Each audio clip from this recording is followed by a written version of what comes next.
What's up, y'all? This is Wisdom B of Street Khemistry. You know, we live and direct for another interview. And of course, I have the one and only Mickey Factz. Selfish when it come to that. This is me on the track. Look to the mirror, tell yourself it's me when I rap. From a wild town where my boys bleed for a stack. Where they stay abreast when they put these on the lap. Got your freak on my lap, and we just vibing how we should. Why you posted up, hating on how we look? My paper. You know, your whole persona as an artist is very, you know, is considered as very eccentric. And for that reasoning, you know, breaking into the forefront mainstream is kind of, you know, it's not difficult, but there's a certain strategy behind that. So do you feel like it's important for an artist like yourself to be mainstream? That's a really good question.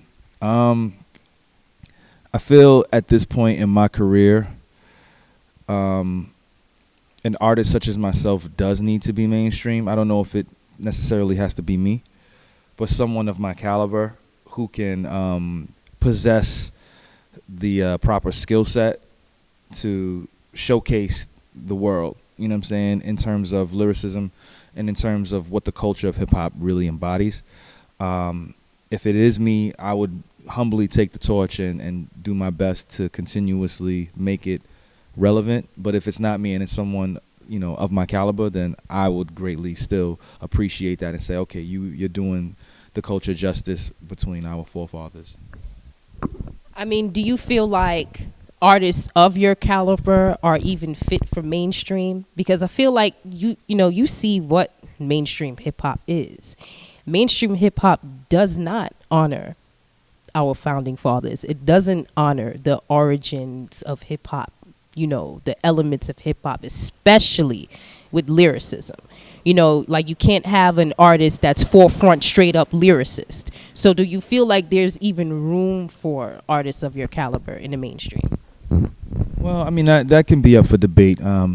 Some people may feel artists like Kendrick and J Cole, I mean, those are like the Pepsi and Coca-Cola of the mainstream lyricism that's out there. But you know, I always say, you know, when you put those guys up against guys that, you know, do this, like, it can be very difficult for them to kind of hang with guys like that. And I wouldn't even put myself in that. I'd say like a guy like Royce or Budden. You know, these guys would kind of tear him to shreds in a cypher or, you know, on a record.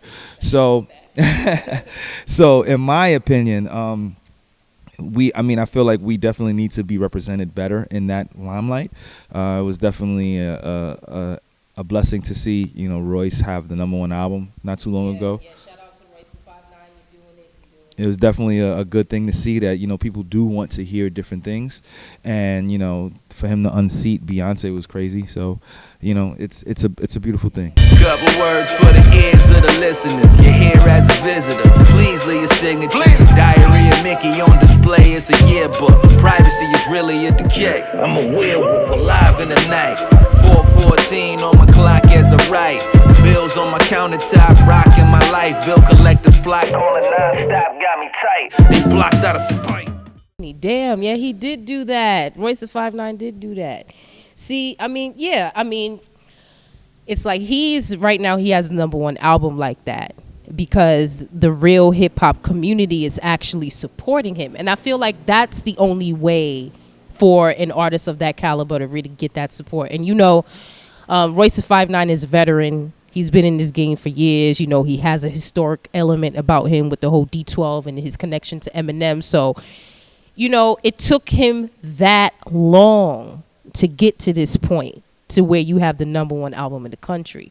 So do you feel like, you know, this is like basically a trend and this would be possibly how your journey would go by in terms of really breaking into that mainstream? I would hope so, especially with my album coming out, shameless plug. The Achievement Circa 82 will be releasing July 15th. Yes, the all-time, yeah. And Nottz produced the whole thing, so it is definitely very much so a hip-hop album to the core. From the lyrics to the skits to the, it's very short. It's 10 songs, So I'm hoping that the fans really get a chance to grasp onto this project as much as they did the Royce project, especially with who's producing it, my skill set, and the people that I have featured on it. So I'm hoping that it has the same level of success as Royce's. And who's featured on it? Right now we have Blue, Fonte, Smoke DZA, Currency, Mac Wiles, Styles P.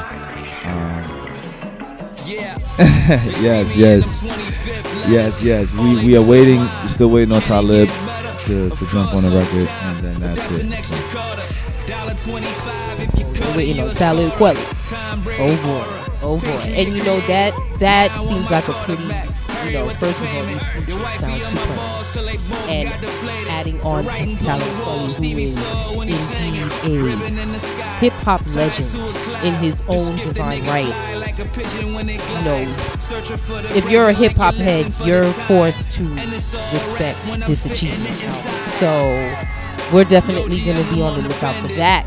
Now, I know you have a history with, record labels, ups and downs, record labels, and this is something that a lot of artists of your caliber experience, and this is a part of the problem of breaking this industry. So, can you break down your timeline with your dealings with record labels? Yeah, when I first stepped on the scene in 2008, I was buzzing a lot. And there were a lot of people that wanted to sign me at that time. Pretty much sat down with every label in New York City. But we wanted to really figure out a new way to push music forward. So, the first deal that was offered to us that we were very highly considering was a situation with EA Sports to put out a soundtrack album, The Need for Speed. And that kind of fell through. It didn't happen the way it was supposed to. But, that was the first deal. The second deal that was offered was a Def Jam deal. We decided to go with Battery Jive because they still had an independent mindset with the powerful backing of Jive. It's just sad that Jive they went under. Yeah, they diminished, and the people that signed me and were very excited about my project got fired or let go. So I was moved to RCA with a new deal. And they didn't understand what Mickey Factz was about. So I kind of, took my frustrations out on that and released Mickey Mouse, which was critically acclaimed. And then afterwards, they didn't want to put that out. So I asked for my walking papers on my birthday, and I got my walking papers. And then I did another deal in 2013 with Universal as the distributor. And there's a small little indie label, and they didn't put it out. No, they still right. With that being said, is there controversy with indie labels now? Especially now that indie labels have become popular, I would say, over the past 5-10 years. Artists running to indie labels for real. Is there a controversy behind that? Are they trying to inspire to be like, the main? I mean, in essence, when it comes to money, that's what it just boils down to. It depends on what the artist wants. If the artist wants, big level marketing and great publicity, they have to spend money. Sometimes, these indie labels just don't have the revenue to spend the money to get the artist's name and promotion out there. And that was the issue with this particular label. I signed a very small advance just so they can fund the money properly, and that did not happen. So that contract got voided, and now I'm completely independent. Even I just did a distribution deal. My music will be distributed all online, and there will be some physical copies that will be out. But essentially, that's potentially the best way to go. Distribution deal with some marketing and promotion dollars on the side. We'll recruit back on sales. And I know that a very, key element about your identity overall within music is your whole marketing genius. And you were actually one of the first artists to, I believe, was it to release their music on for free online. Okay, now give me the history on that. Okay, people were putting out music on like different avenues, but it was like mixtape stuff. So you had hip hop. I forgot what that site was. It was a big site back in the days. It's a hip hop site that I would go and check every day, and they wouldn't let anybody get on there. But I felt like I was just as talented as these guys.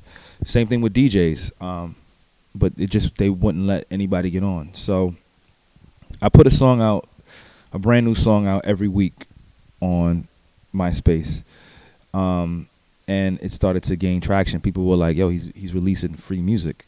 It's not like, because Crooked I, shout out to Crooked I, he was doing freestyles. Freestyles is one thing because it's over other people's beats.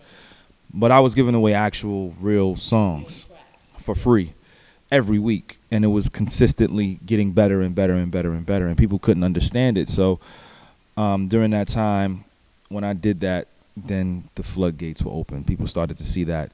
So then you had people releasing mixtapes every 2 weeks. Currency released a mixtape every month. People were releasing songs twice a day. It just got out of hand, and I was like, okay, I don't want to be a part of this anymore. Let me try something else, and that's when I did the Honda commercial. So you basically started a trendsetter, like overall trendsetter. Like, I mean, you are. I mean, at that time, you were releasing a track every single week, and then all of a sudden, all these artists, even if they were gaining that attraction, even if they were getting that attention, they seen the power of being consistent. It really is all about consistency, and you really are an advocate for consistency because you do avidly come out with projects, even despite the controversy with The Achievement, the first one, with the whole back, and that was a record label issue, I believe. Correct. Right? Yes. Okay, so I mean, you do promote the ideal of consistency, as a musician. And I feel like with artists, whether you're up and coming or whether you're an elite, I believe you're an elite, consistency still comes into play. Like right now, the only person that can possibly do that is Beyonce. And, Beyonce is not hip hop. So, we honestly need to get her out the conversation. She's not hip hop, but, that is the only caliber of artist that can abide by consistency. So, can you break down the importance and why that's a factor for you? I don't release music anymore in a quantity-based kind of thing. I try to do more quality. So I'll take... Before, I would release like 3-4 mixtapes a year. Now I try to make it at least 2 a year, a mixtape and then an album. Only because I want to be able to, give the fans and the supporters quality stuff. This it's consistently good and it gets better and better. Like there's a pattern. Right.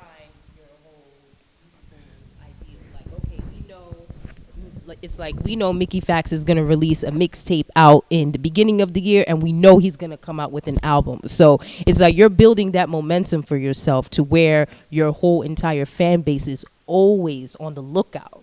Right. And for me, especially with this album, there will be a mixtape maybe a couple days before the album drops, and I want to show people, the various styles I've been doing over the past 8 years, and the album, it's really good. I mean, I know a lot of people when they create music, they say, this is good, but everybody who's heard this album is like, this is like a hip hop staple for New York City. Like it's really, really good. Because I'm not trying to be anybody else. I'm just being myself and forcibly being as creative as possible. And, being that you're from New York, I mean, that's a part of you being yourself, being an MC that is projecting, a project that represents them, and you are from New York City. So, I believe you do stick to the New York sound and the New York appeal. And I feel like that's very important because it has diminished over the past. Is done. We don't have the New York sound no more. Even MCs that are starting out and trying to become artists or whatever they want to call themselves, and you're from New York, you're trying to sound like, a West Coast. I can't deal. So like how important is that for you to keep your New York City element? Well, I grew up in New York City, and I think it all comes down to who you grew up listening to.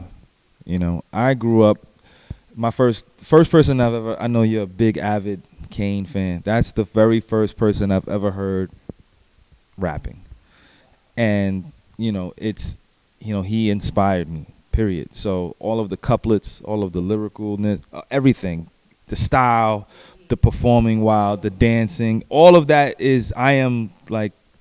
I try to emulate that. Every time I'm on stage, every time I write something, it's the technical aspect that comes from that. And just like Kane was very experimental as well. So I am the same way. And I feel like that is it still embodies New York because it's still a New York sound. And, people always say, times are changing and music is changing. This is true, but, you still have to be true to yourself. And for me, I wouldn't be true to myself or my core following if I was to just jump on, something that doesn't represent Mickey Factz. Exactly. I've noticed that recently, like I said, you're all about transcending. And I noticed you just started something where you and another MC would, you guys are like creating like an online cipher through Twitter or text messages or whatever. Like what's that about? Okay, so you're probably talking about Lupe. Oh, is it Lupe? Yeah. Didn't you do one with Murder Mook too? Yes, I did one with Murder Mook too. But once a month, I'll get to the Mook thing later. But once a month, me and Lupe, we cipher battle on Twitter, and we do that to keep our sword sharp. I mean, that's like my brother. We speak every day. We're starting a hip hop school to teach lyricism. So if we're gonna touch base on that, then I'll get into the Murder Mook stuff. So Murder Mook is another brother of mine, and I was explaining to him this new format of writing punchlines called chain punching. So I was breaking that down to him, and that's what I had put on Instagram. Okay, so basically you guys are, personally, you and Murder Mook and Lupe, like through text message or whatever, you guys would do the whole punchline thing, keeping your sword sharp, see, that's some real strategic shit. And it's like, that's how an artist not an artist, yes, you are an artist, but an MC. You're mastering a form of a ceremony. And the ceremony is, your core audience. And you guys are, all of you, Lupe and Murder Mook, are masters of your ceremony. So, I really respect that you guys are, starting the trend. And I doubt, because it's such a high-powered thing, I doubt other artists who claim to be MCs are going to follow suit with something like that or be influenced by something like that, because that reveals who's true to the art or not.